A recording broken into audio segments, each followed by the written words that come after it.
Hello, hello, que la paix soit sur toi, j'espère que tu vas bien.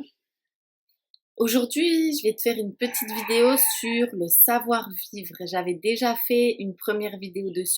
Et là, on va citer d'autres choses à faire ou ne pas faire. Ne sois pas cette personne qui est encombrante. Alors, tu vois, il y a des personnes qui vont déranger les gens. Peut-être ils ne se rendent pas compte. Mais en fait, ils vont venir toquer chez les gens. Donc la personne, elle ouvre, ok. La personne, elle fait peut-être des choses dans sa maison, elle travaille, elle a des choses à faire. Donc elle ouvre, oui, bonjour, ça va, ok, rentre, tu vas bien.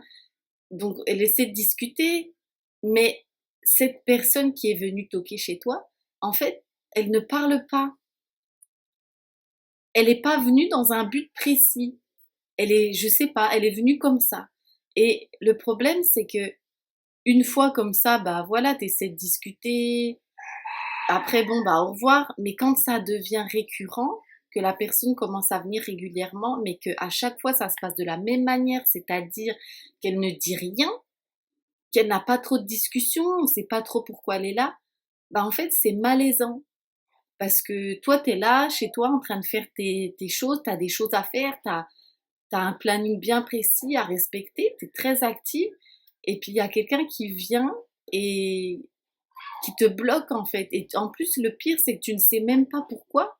Tu essaies de parler avec cette personne et puis elle n'engage pas la conversation ou bien elle ne continue pas la discussion. Donc en fait, ça fait des blancs et tu es là, bon, bah d'accord. Et puis, vous savez, je sais pas si tu es ce genre de personne, mais en tout cas, c'est difficile de dire à cette personne, écoute, j'ai des choses à faire là, est-ce que tu peux partir parce que j'ai vraiment envie de faire mes affaires, quoi. C'est délicat, tu vois, et des fois on essaie de le faire comprendre en disant ah bah j'ai plein de choses à faire là, faut pas que je traîne.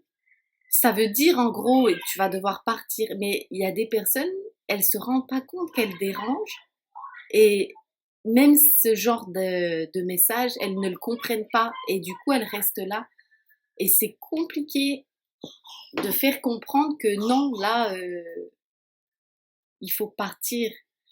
Que tu viennes un petit moment, ok, mais quand ça dépasse 1 heure, 1 heure et demie, 2 heures, là, il faudrait peut-être que tu rentres chez toi. Donc, ne sois pas ce genre de personne. Et si tu l'es, alors, s'il te plaît, fais attention de ne pas gêner les gens.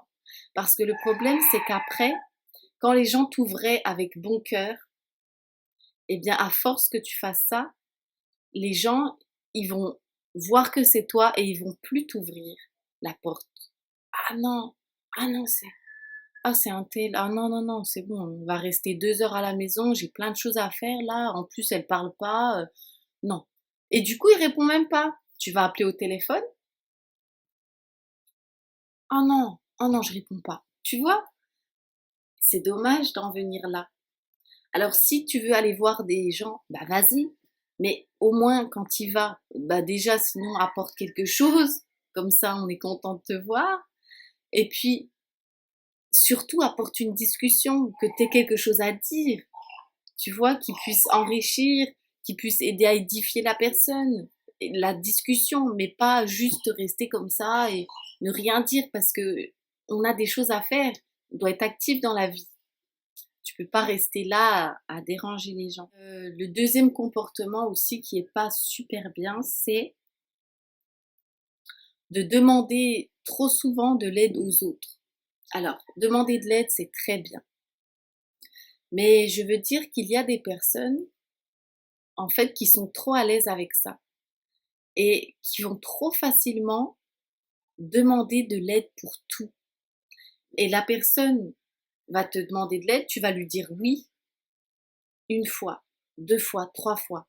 Mais après, elle va te demander tout le temps, mais vraiment tout le temps. Le problème, c'est que tu pourras pas toujours aider cette personne parce qu'elle n'est pas seule. Il y a aussi d'autres gens qui te demandent de l'aide. Tu as aussi une famille, tu as aussi des amis. Tu dois être là pour tout le monde. Donc tu pourras pas toujours mettre ton temps pour cette personne précisément. Et ça, il faut comprendre, si toi tu es la personne qui demande tout le temps aux autres, il faut pas trop être à l'aise avec ça.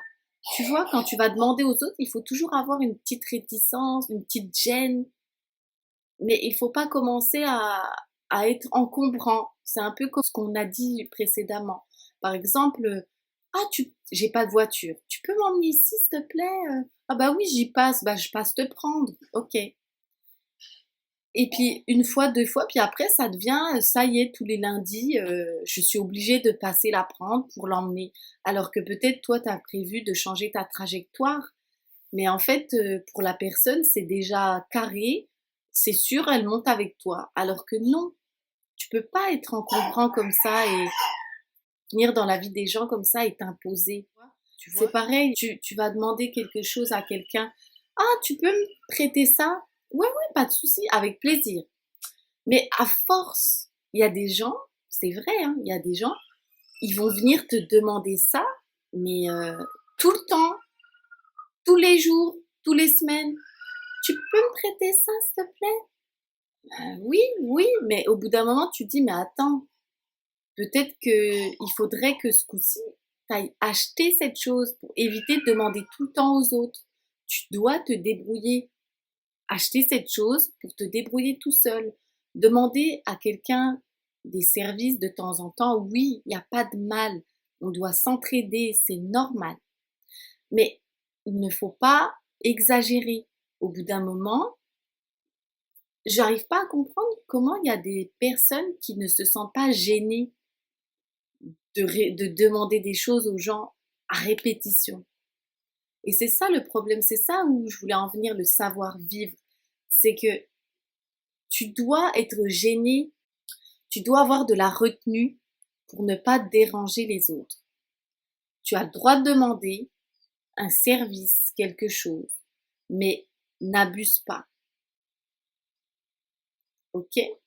N'abuse pas de la gentillesse des autres. Parce qu'il y a des personnes, elles vont t'aider tout le temps. C'est des personnes qui ont la main sur le cœur et c'est des serviteurs de Dieu et Dieu nous a dit ne refuse pas aux demandeurs. Donc, elles vont t'aider. Mais le souci, c'est que si à chaque fois tu insistes tout le temps, souvent, pour tout, pour rien, et bien après la personne, elle va plus le faire avec le cœur et c'est ça le problème. Après, elle va le faire, mais elle en aura assez. Quand c'est pas avec le cœur, c'est pas bon non plus. Numéro 3, ne parle pas trop fort. Et encore plus si tu es une femme. Ne te fais pas remarquer. Il y a des personnes qui euh, vont emmener leurs enfants à l'école ou quoi. Et en fait, on entend elle parle, mais fort. Non. On est des femmes de Dieu. On ne doit pas se faire remarquer. On doit rester discrète. Et je parle même pour les hommes. Parce que parfois, on est chez nous et bah, on aurait tendance à parler hyper fort. Mais le souci, c'est qu'en fait, les gens autour de toi, tout le monde entend ta discussion et ça regarde personne. La discussion que tu as au téléphone avec un tel, ça regarde personne. Personne n'est censé savoir de quoi tu parles. Donc, baisse ta voix, ne parle pas trop fort. En plus, Dieu a dit que la voix la plus détestée, c'était bien celle des ânes. Est-ce que tu me colles au basque? Et je vais te dire pourquoi. Because I'm too seul. Il n'y a personne beside me. Pas de problème en single. Il n'y a personne qui raille me. But you need des amis. Arrête ça! Tout de suite! Tu vois, l'âne, quand il braille, il fait fort, fort. Alors ne soyons pas comme les ânes, à se faire remarquer, à parler fort comme ça. Un autre petit conseil de savoir vivre, c'est de tenir ses promesses. Ne t'engage pas dans quelque chose si tu ne comptes pas tenir tes promesses. Sinon, dis rien. Mais ne t'engage pas à dire oui, oui, oui, on fera ça, oui, je vais t'amener ça, oui, oui. Non, si tu n'es pas sûr, ne dis rien. C'est mieux pour toi. Et il ne faut pas négliger ça parce que c'est un enseignement de Dieu et c'est important. On ne doit pas parler dans le vent. Et pour tes enfants, c'est la même chose. Parce que parfois, on peut avoir tendance à faire du chantage avec nos enfants. Si tu viens maintenant, on ira acheter une glace. Nanana. Ton enfant, lui, il se dit, ouais, il a confiance en toi de tout son cœur. Donc, il se dit, voilà, je vais aller chercher ça, maman va m'acheter une glace. Mais non, tu n'avais jamais eu l'intention d'acheter cette glace, c'était juste pour l'amener vers toi pour qu'il fasse cette chose. Non, ça, c'est des comportements qu'il ne faut pas faire du tout. Interdit, pas de chantage avec les enfants. Il faut être honnête avec les enfants. Si tu veux lui acheter cette glace, si tu te dis que tu vas acheter cette glace, aie vraiment l'intention de le faire et tu vas le faire. Parce que tu sais, les enfants, ils oublient pas. Hein. Il va bien te redire plus tard, t'avais dit qu'on achèterait une glace. Tu vois? Et si toi tu dis, ah ouais, non, qu'est-ce qu'il va penser de toi? Comment il va grandir? Parce qu'une fois, bon, que Dieu te pardonne, que Dieu nous pardonne.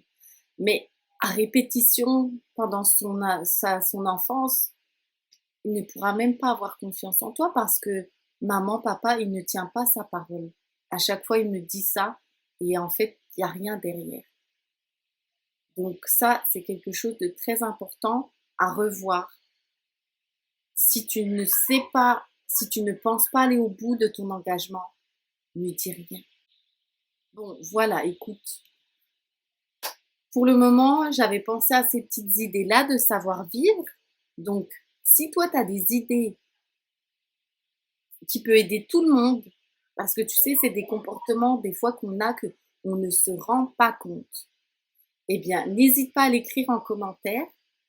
Comme ça, moi, j'en ferai peut-être une autre vidéo encore sur ça, quand les idées me viennent. Mais si toi, tu as des idées, écris-les en commentaire, ça pourra aider tout le monde. Alors voilà, écoute, je te souhaite une excellente journée, que la paix soit sur toi. À très vite, si Dieu le veut.